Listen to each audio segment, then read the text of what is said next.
വടക്കൻ കേരളത്തിൽ ഇന്ന് തീവ്ര മഴയെന്നാണ് മുന്നറിയിപ്പ്. കോഴിക്കോട് രാവിലെ മുതൽ പെരുമഴ പെയ്താണ്.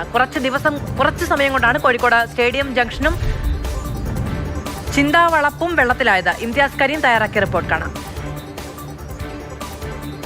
ഇന്ന് രാവിലെ തുടങ്ങിയ മഴയിൽ കോഴിക്കോട് നഗരത്തിന്റെ വിവിധ ഭാഗങ്ങൾ വെള്ളത്തിലായി എന്നുള്ളതാണ് കാര്യം.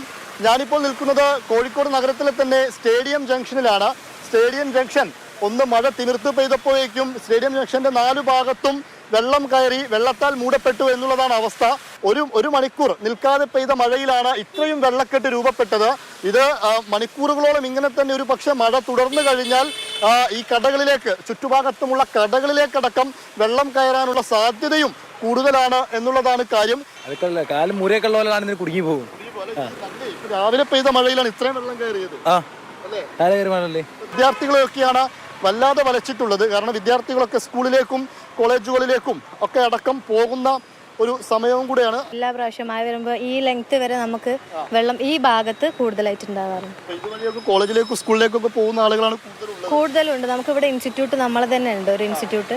അപ്പോൾ അതൊക്കെ ഭയങ്കര ബുദ്ധിമുട്ടാണ് രാവിലെ ഈ സമയത്ത് വരുന്ന സമയത്ത്. നമ്മളൊക്കെ ഇല്ലെങ്കിൽ പുതിയ ബാക്ക് റോഡ് വഴി നമ്മൾ ഓട്ടോ വിളിച്ച് അങ്ങനത്തെ രീതിയിൽ വരണം.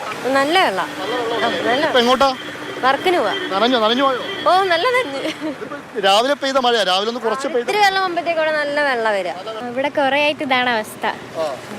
സ്ഥിരം പോകുന്ന ആളാണോ? സ്ഥിരം പോകുന്ന ആളാണ്. മഴ പെയ്ത് കഴിഞ്ഞാൽ ഇവിടെ വെള്ളം കയറും. ഇവിടെ ഫുള്ള് വെള്ളം കയറും. പിന്നെ അപ്പുറത്തൂടെ പോകേണ്ട സാഹചര്യം, നടക്കാൻ കഴിയാത്ത അവസ്ഥ. തുണി എടുത്തോണ്ട് രക്ഷപ്പെട്ടു. ഒരു പ്രധാനപ്പെട്ട പ്രശ്നം ഈ ഫുട്പാത്തിൽ വെള്ളം കയറിയതോടുകൂടി നമ്മൾ ഈ നടക്കുന്ന സമയത്ത് സ്ലാബ് കാണാൻ കഴിയില്ല. അവിടെ കുഴിയുണ്ടോ, ഏതെങ്കിലും സ്ലാബ് തുറന്നു കിടക്കുന്നുണ്ടോ എന്നൊന്നും മനസ്സിലാവില്ല. അങ്ങനെ ഒരു പക്ഷേ ഈ ചെളിവെള്ളം കുത്തനെ കൂടി നിൽക്കുന്ന സമയത്ത് ഒരു പക്ഷെ അപകടം സംഭവിക്കാനുള്ള സാധ്യത കൂടുതലാണ്. നല്ല വെള്ളമുണ്ട് ഇവിടുന്ന്, അവിടുന്ന് മുതൽ നല്ല വെള്ളമുണ്ട്. ബുദ്ധിമുട്ടുണ്ടോ വരാൻ? ബുദ്ധിമുട്ട് കുഴപ്പമില്ല, പക്ഷെ അവിടെയൊക്കെ ഇത് സ്ലാബ് ഇളകിയതിനെ കൊണ്ട് കുറച്ച് ബുദ്ധിമുട്ടുണ്ട്. എന്തായാലും ഇപ്പോൾ മഴ അല്പം മാറി നിൽക്കുന്നുണ്ട്. ഇനി ഉച്ചയ്ക്ക് ശേഷം എന്താണ് അവസ്ഥ എന്ന് അറിയുകയുമില്ല. മനോജ് പയ്യന്നൂരിനൊപ്പം ഇംതിയാസ് കരീം, മാതൃഭൂമി ന്യൂസ്, കോഴിക്കോട്.